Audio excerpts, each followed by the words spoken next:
classic rock fans. I'm reporting just a couple of days after seeing Heart and Cheap Trick live at the Fiserv Forum in Milwaukee. This was my first time seeing Heart since all the way back in 2009, and my first time seeing Cheap Trick since, well, last year.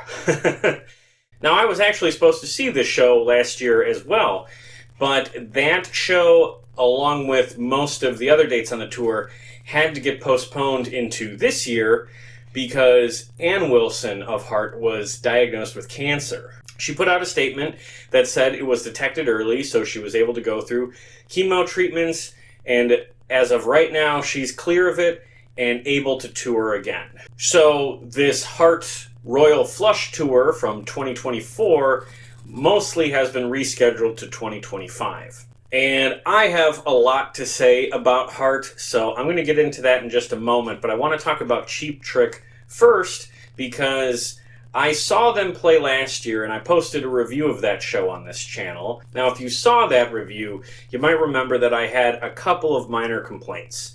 The first of which being is that the show dragged a little bit, mostly because I'm not terribly familiar with their discography, so most of their music was like new to me.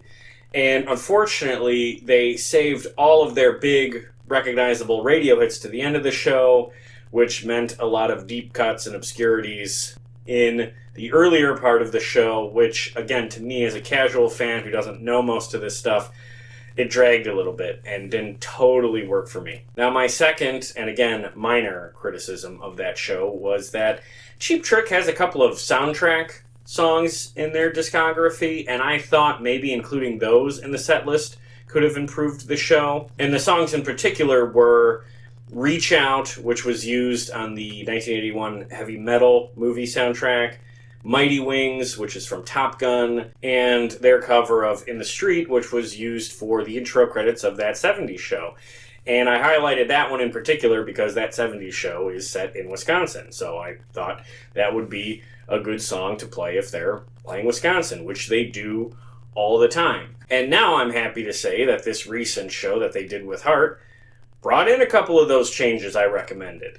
Certainly not because I recommended them, don't get me wrong, that's not what I'm saying, but for whatever reason, their show was just a little different, it was a little shorter, and they performed one of those songs that I mentioned, which was awesome.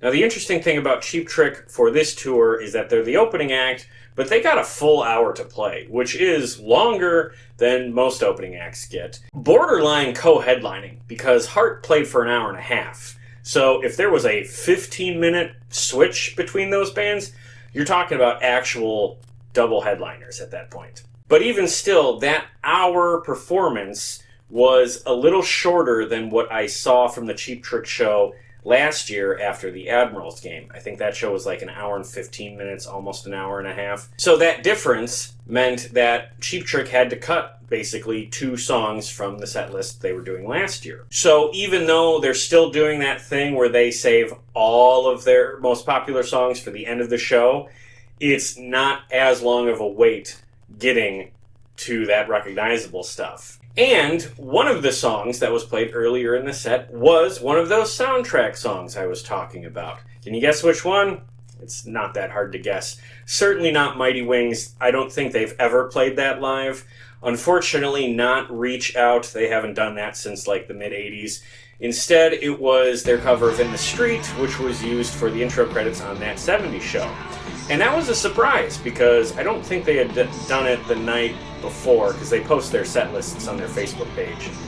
I don't recall seeing that mentioned recently, but I could be wrong on that. It was early in the show, and Rick Nielsen said, "Hey, do you remember that 70s show? That was Cheap Trick doing the song at the start of it, and we're gonna do it now." And like, as he's saying this, like, my eyes lit up, and I was like reaching for my phone because I wanted to record a little bit of that, because that was one of those songs that I really wanted them to add to the set list. And it surprised me, it was a good surprise, and it was very cool to hear them do that, and the crowd was very receptive to it. So yeah, really happy to see those changes. Again, the set list was a little bit different. The last time I saw them, they covered California Man. This time they covered the Fats Domino song, Ain't That a Shame. I enjoyed that. That was one of the new highlights for the earlier part of the show. The end of the show, of course, is that Hit Parade of the Flame, I Want You to Want Me, Dream Police, and Surrender.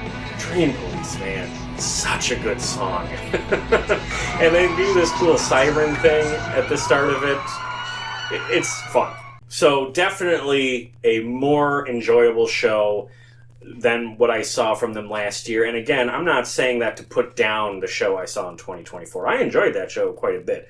But this one, with the little tweaks, made it a little bit better, at least for me, as someone who's, again, more of a casual fan. But now that I've seen Cheap Trick twice in 2 years, their music is very much on my mind, and I definitely want to explore their catalog a lot more. And I have some of their records, so I need to dive into that, and I don't know if I'm going to do anything about them here on the channel, but I definitely want to listen to more Cheap Trick because they are a fun live show. So in between Cheap Trick and Heart, as they were doing the stage changeover, Heart's photographer came on stage and talked to the crowd for a couple of minutes.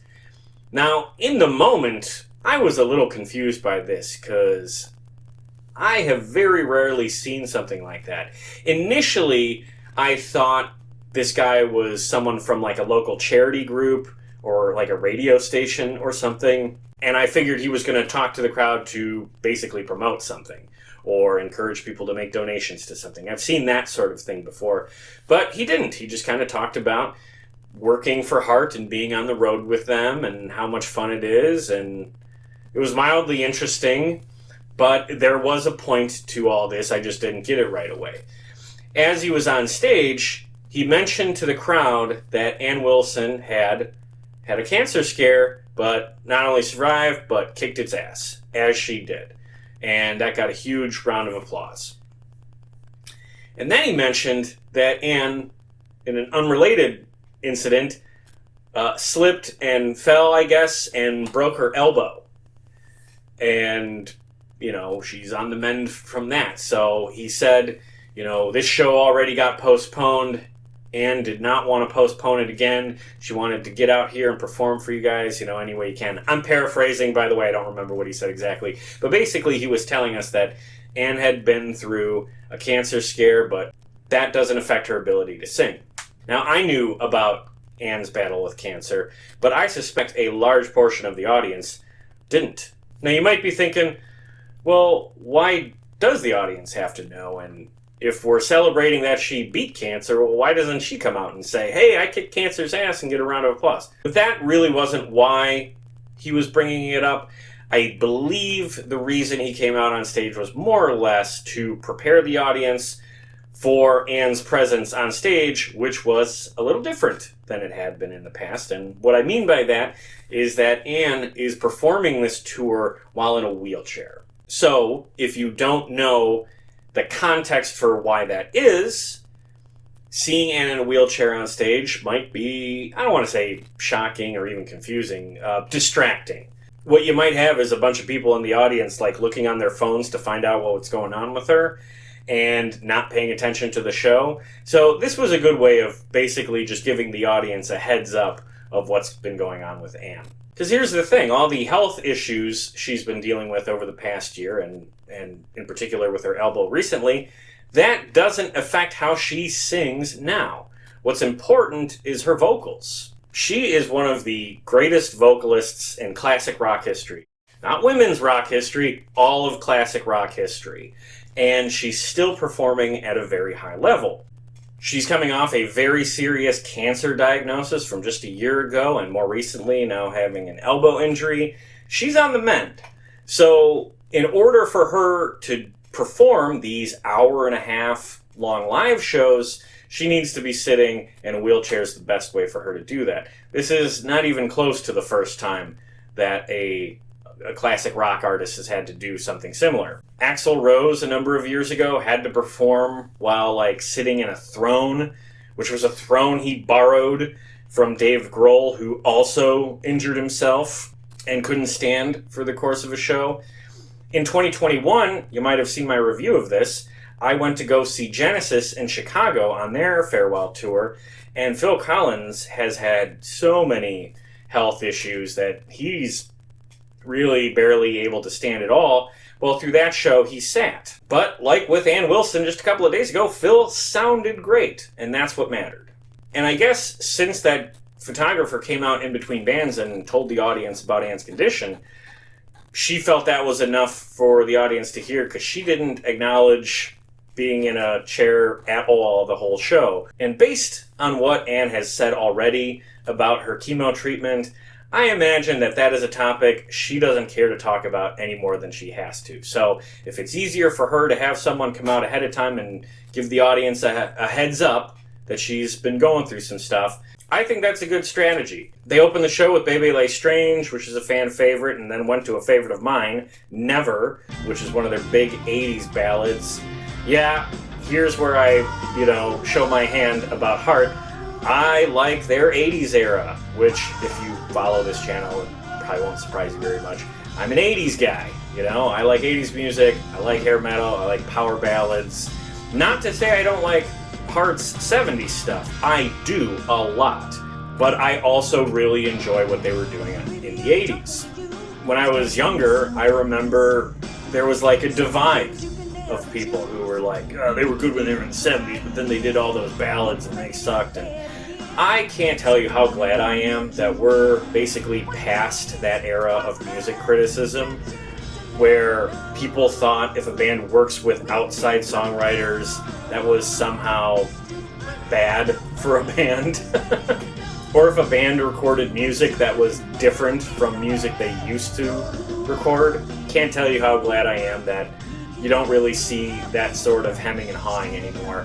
I like what they were doing in the 70s, I like what they were doing in the 80s, and that's what most of this set list was made up of.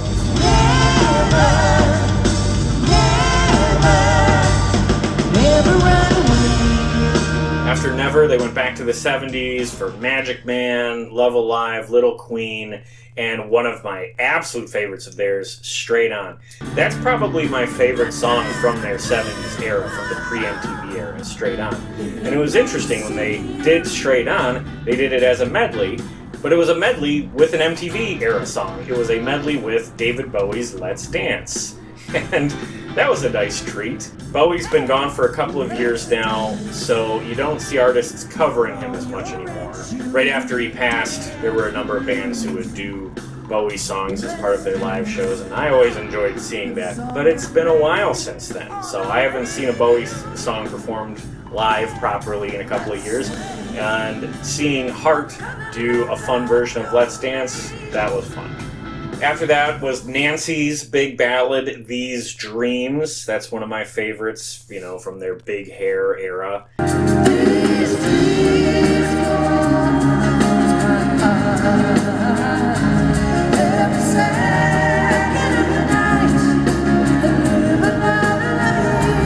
Since we're talking about Nancy, I should say Nancy was playing great, had great energy, moving all over the stage, doing her kicks, she was very much still in rock star mode, and if fans were maybe a little disappointed that Ann was basically immobilized for the show, Nancy, I think, made up for it. After that, it was Crazy on You and Dog and Butterfly, again, songs that every Heart fan knows. And at this point of the show, the band all moved up front and did like an acoustic set. And this was a pretty cool part of the show. Ann talked to the crowd for a little bit, and she said, we're getting our living room set up here, okay? We're going to bring everyone into our living room. How does that sound? Here, let's get a glass of port or ginger ale, And that was charming. And it was like setting a little vibe that we're in a small, intimate room, and they're going to play some acoustic numbers. And of those songs that they played in this acoustic circle was Dreamboat Annie, and then one part of the concert that I knew was coming, just didn't know which it would be, a Led Zeppelin cover. And sang Going to California. Now, if you didn't know, Heart covers Led Zeppelin basically every show. And they have been doing this for as long as they've been a band. Led Zeppelin looms over the Heart story quite a bit, a lot more than people think. Most people know about their performance of Stairway to Heaven at the Kennedy Center, where Led Zeppelin was in the audience and you saw Robert Plant like tearing up because Ann's performance was so beautiful. Well, that wasn't a one-off thing. Heart has been playing Led Zeppelin their whole career. So if you're going to go see Heart in concert or Ann Wilson play a solo show, you are going to hear Led Zeppelin music. Probably more than one song as well. After Ann sang Going to California, most of the band grabbed their chairs and moved back into the darkness and just left Nancy alone in the spotlight. And it was at this point where Nancy performed one last acoustic number, and it was a song she released just a couple of years ago after Eddie Van Halen passed away, and it's a song she wrote called For Edward. This was another part of the show I was really looking forward to seeing because, much like with David Bowie, I really miss Eddie Van Halen as a fan, and I don't necessarily need to hear one of his songs in concert, but if one of my favorite bands wants to play a song about him, that they wrote about him, yeah, I'm very curious to hear that as well. And the acoustic song that Nancy performed, which is called For Edward, I thought was really sweet. And even more than that, she told a really nice story about Eddie before playing the song. A long time ago, back in the 80s, once again, we were an opening act for a band called Van Halen one time. So one time, Eddie came to me and said, "You play really nice acoustic guitar." And I just said, "Wow, that's everything coming from you. What about your acoustic? Don't you play more acoustic?" And he goes, "I don't really have one, really. I'm not known for it, so I don't really do it that much." And I said, "That's ridiculous. You have to have this guitar right now." So I gave him one of my own, an Ovation at the time. And so he stayed up all night, and he called my hotel room the next morning, getting light outside. He goes, "Listen to this, listen.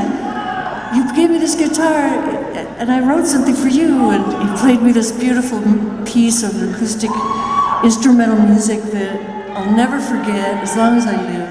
So when he left us recently, and I was making a solo album at the time, I decided I would return the favor and write him a song. This is called For Edward.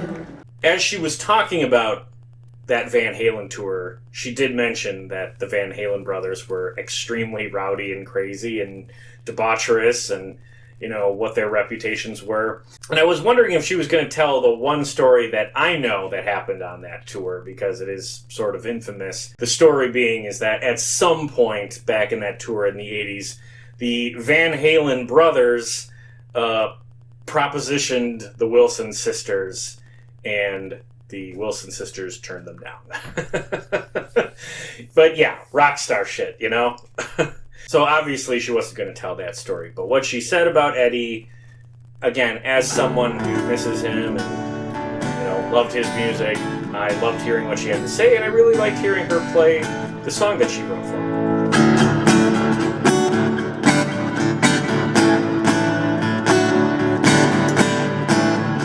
We get to the final act of the show, which was a song called Minstrel Wind, followed by another medley, which was made up of two of their big 80s ballads, Alone and What About Love. And how they did this was Anne performed like the first third of Alone with very little, if any, musical accompaniment. So basically a very stripped down version of Alone that puts the focus entirely on her vocals. And then that kind of segued into the full band version of What About Love. I like the stripped down version of Alone, but if she was going to do that, I guess I wish she would have performed that full song. I don't know why she did an abbreviated version of that song. Maybe that's a tougher one to sing than some of the other ballads. It wasn't a big deal. What About Love is a similar 80s big hair ballad and a good closing number. And then they didn't go off stage for an encore. Nancy said, "Hey, you know that thing about bands going backstage and pretending to go and then coming back on? Let's just skip that. Let's just do the encore right now."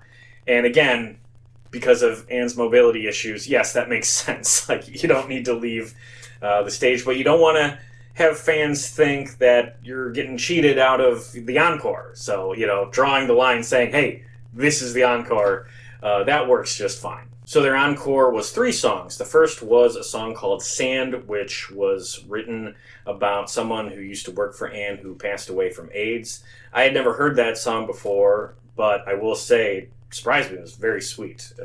Very enjoyable piece of music and a nice tribute to obviously someone who was close to Anne and her family. And then after that was another Led Zeppelin cover I assumed we'd get to. This one was The Ocean. And then, of course, the finale of the night, Barracuda. What else would it be? That's your classic show closing number. And that was Heart. Fantastic show all the way through, despite some limitations because of Anne's health situation. But honestly, once you get past the fact that she's going to be performing sitting down, you certainly will not notice any drop-off in quality as far as her singing goes, as far as her storytelling between songs goes. It's still a very entertaining and enjoyable evening. So I think she's making the best out of the situation. I would much rather have this show now than wait another year or who knows how long if they had to reschedule yet again. Here's something I should have mentioned earlier. The show I saw was at the Fiserv Forum, which is our local basketball arena. That's where the Milwaukee Bucks play, okay? It's one of the biggest venues in the city. If an A-list band comes through town, most of them play the Fiserv Forum.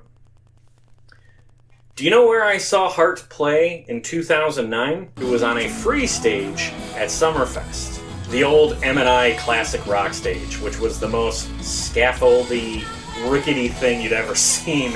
Not a great stage and not a massive crowd.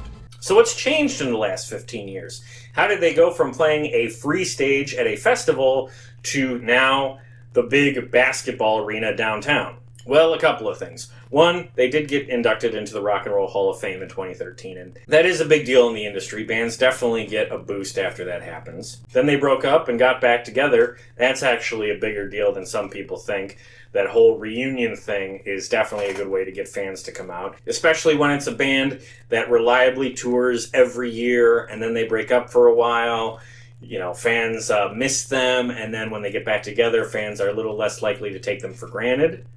But I think the biggest factor is actually the third thing that's happened in these last 15 years, and that's just the mere fact of a number of classic rock artists ending their touring days or significantly reducing their touring schedules to like residencies or once every couple of years, basically coming off the road. So if you're a classic rock fan like me and you want to hear that music from classic rock artists live in concert, well, our options are much more limited now than they were 15 years ago.